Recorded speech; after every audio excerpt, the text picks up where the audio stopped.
Hi, Dave Dow here. Episode 2. So, what we're going to talk about today is mourning. And I know for a starting over podcast that sounds kind of strange, but whatever degree of your own life, whether it was your business, your career, your marriage, it's dead. And you need to mourn it. And if you're some degree of, or any degree of a high achiever, you're going to feel like you're incredibly lazy because all you do is want to lay around and watch Netflix, which, procrastinators and lazy people do. If that has never been you in the past, then that is not the problem necessarily. People like to throw words around like depression and things like that, which may be, and if that's the case, seek professional help. However, if that was you before the situation, maybe that's why your situation happened. But if you're not normally the type of person to not do anything, not want to work or clean the house or whatever, everything starts going to, you are in the process of mourning your old life. Especially if you had a business or a career that you loved. And marriage as well, obviously. It's a death. It's a death of... Because whether it was a wife or a husband or business owner, whatever title you had at your job, that was you. And that's no longer you. So that aspect of you died. And being a little Buddhist here, it's the attachment to things that are impermanent that causes suffering. So, yes, you are in pain. And it can last a while. It's going to last longer than you think. I would get in bouts of, applying for jobs, which I have done the whole time, but there's a difference between just clicking easy apply and actually researching and trying to find real jobs. And trying to work on getting martial art private clients, things like that.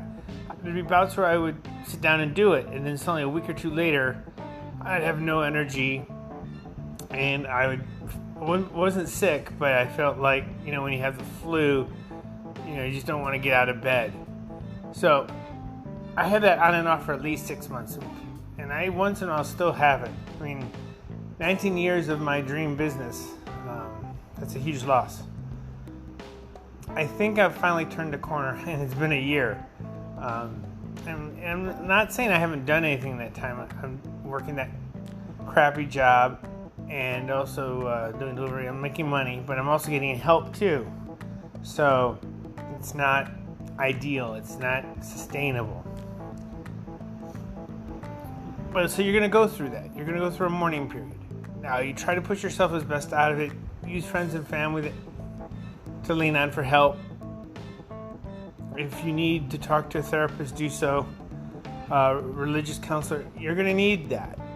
If you're married and having good relationships with your spouse, you're really lucky you can lean on somebody. I lost my girlfriend before I lost my business. And my family are helping in ways they can, but we don't quite have that type of supportive relationship in that manner. They're not people I confide in. I love them dearly, but just we're different people. If you have that, use that. Now, on your good days, get as much as you can done. And if it's only one little thing, do that one little thing. Apply to a job. Biggest thing, and we're going to go into this tomorrow, which is the thing I've been struggling with this time. What time is, if you have to change careers, like if you had a business and you can't reopen it somewhere else, you are now going to be an employee somewhere, or at least self-employed. Now, I'm not talking about just getting in. One thing you're going to probably have to do, unless you have a spouse that can help sustain. But even if they do, you're probably going to still need some money coming in. So, get a job, J-O-B, not career, job, just above broke. Get something you need to do to help pay the bills. Plus, when you're working, yes, it takes up time looking for your career.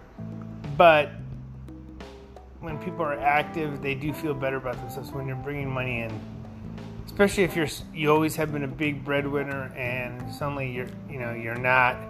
That's going to be a big blow to who you are, your self-esteem. So bringing something in, even if it's something that you might have considered below you previously, get out in the working world. Stay working, if at all possible. Now, if you don't need it, you definitely can, use the whole time treat creating the new you as a job. But once again, as I said, during this mourning period, you're not going to feel like it. You're not going to want to. And don't beat yourself up. And I did. I've been really hard on myself, especially because some of the people in my life have been as well. You really find out who your true friends are and who your real critics are when your life blows up. So, during this mourning period, if you feel like binge watching Netflix, laying on the couch, do so. But push yourself to not do it. It's going to be really hard, and most of the days you're going to fail. Accept that. But try to push yourself out of it so when you have good days where you're able to get something done. Do a 1% improvement. Send out one resume. Find one job. Do something. And the next podcast, we're going to go into helping with changing of careers or what you want to do. Since your life blew up, so actually, all crises are also opportunities. You can use this to create a better life than you had before. Most people don't. And keep that in mind. Are you going to be most people, or are you going to be the people that rise to the top? Most people in their life blows up, that's it. But most people don't get anywhere in life anyways. Most people, sadly, don't reach their potential. Most people don't like their jobs. They live for their off times, their family time, or their hobbies or whatever. Which isn't necessarily bad, but if you could have a truly empowering, enlightening career, and since we spend so much time working, that would, I think help a lot more people out, and we'd have a much better country, world, etc. Okay. But once again, topic at hand. You're going to feel like crap for a while. Depending on how big of a blow this was, it's going to suck. But just know you will get through it. Once again, if I got really dark, and I might go into a future podcasts, if people actually start listening to this and there's an interest, I will share with that. But as I said, I don't want to go into it. Some people know how dark it got, and those who don't need to know unless I can use it to help other people not go to a dark place. But if if you don't think you can continue, or it's really tough, you just don't see any way forward, get some help. Everyone does not need to go that, but if you need help, just get help. Because it's a blow, and that's what most people don't get. Especially with the COVID, you hear all these people, they can just get another job if you're losing a business. But us business owners know what our businesses mean to us. Or if you had a marriage that was really precious to you, I would say, you'll find someone else. True, maybe. If it was the love of your life, maybe not. It's a death. Even if a person's still alive, the marriage was a death. If you had a career you loved,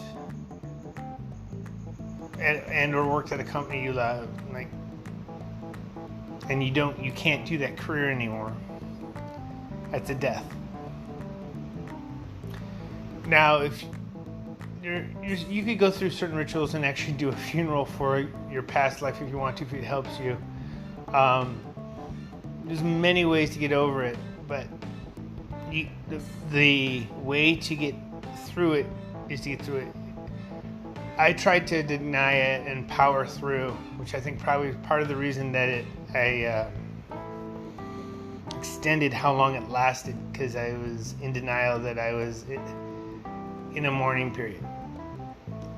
In a way, I kind of intellectually knew it, but I wasn't letting myself really grieve per se. So it lasted. I think that's one reason it lasted as long as it did. But once again, it was a 19-year process. I mean, I did something for 19 years that I loved. Originally, I wasn't even going to do it. It was a hobby and it's also kind of killed my hobby too. So I lost that as well.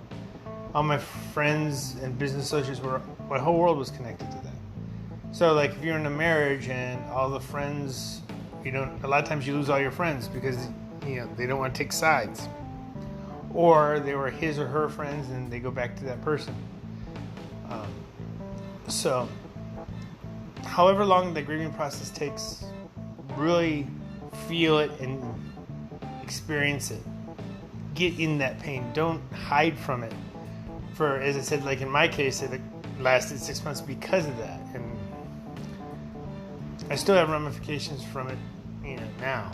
When I'm not where I want to be. I never thought I'd be in this position still a year later. But we're going to get through this together. I'm going to talk about the year I had, and hopefully I can shorten, just like as a martial art instructor, I was a sensei. Sensei means literally a head, like sen, and say is on the path. It has the word, another word is for sakini, ahead of you. So you're on the path ahead, either cutting new territory or just, your teacher walked it before you, you're helping guide your students along that path. So my goal is to be your sensei for starting over, dealing with the initial ramifications and the aftermath of the explosion of your life. And first you have to deal with the death.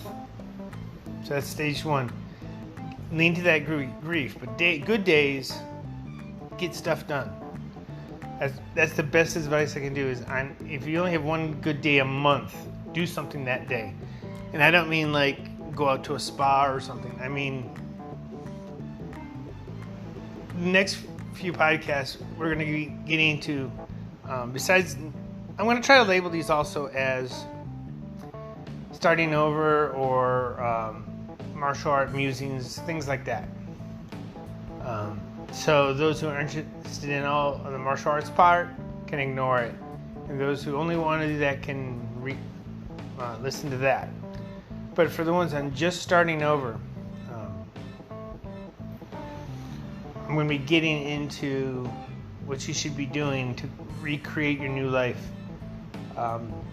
Think you are now the architect of your life. You've always been. We always have, for the most part. I mean, a lot of people let their parents, counselors, teachers set their lives for them. So whether you liked the life you had or you didn't, whether you find crafted it yourself or kind of fell into that situation, it's gone now.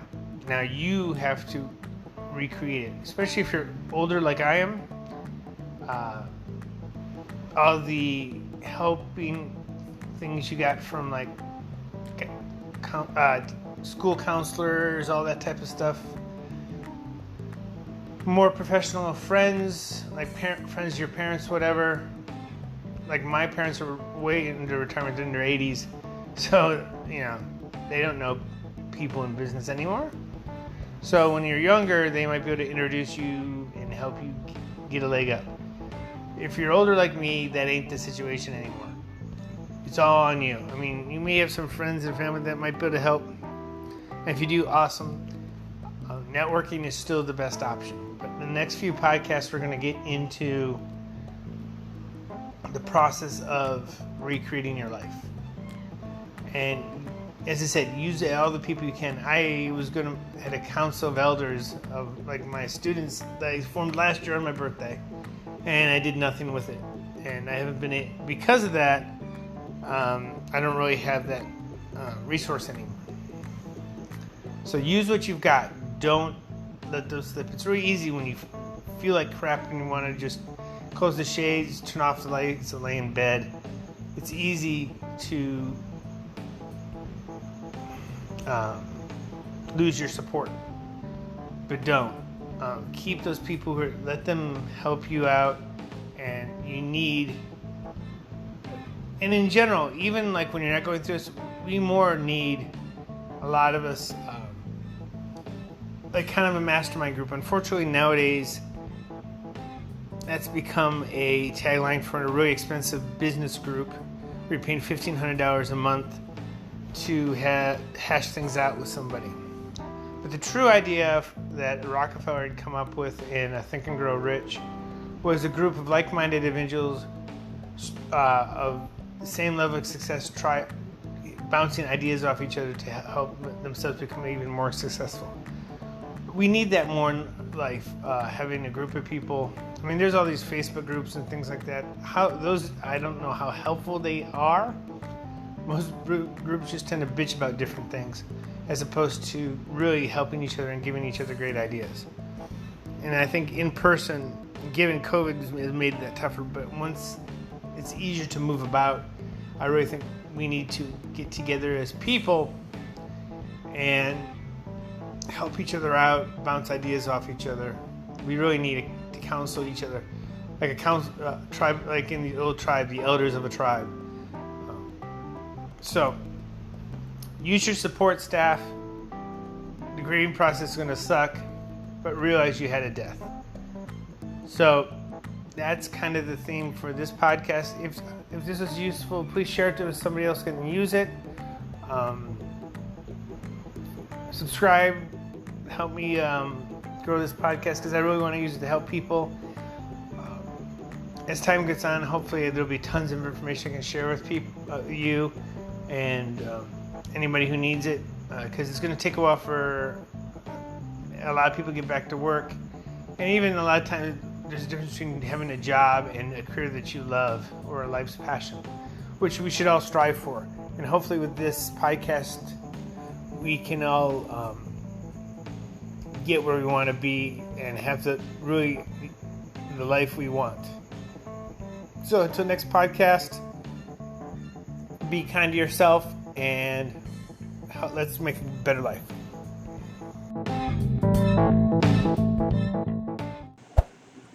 I hope you liked this podcast. If you did, please like and subscribe. Also, please share it with anybody that you might find could use the information contained within. Also, if you would like to help support the channel, you can click on the tip link in the description, as well as subscribe via Patreon. It would really help out.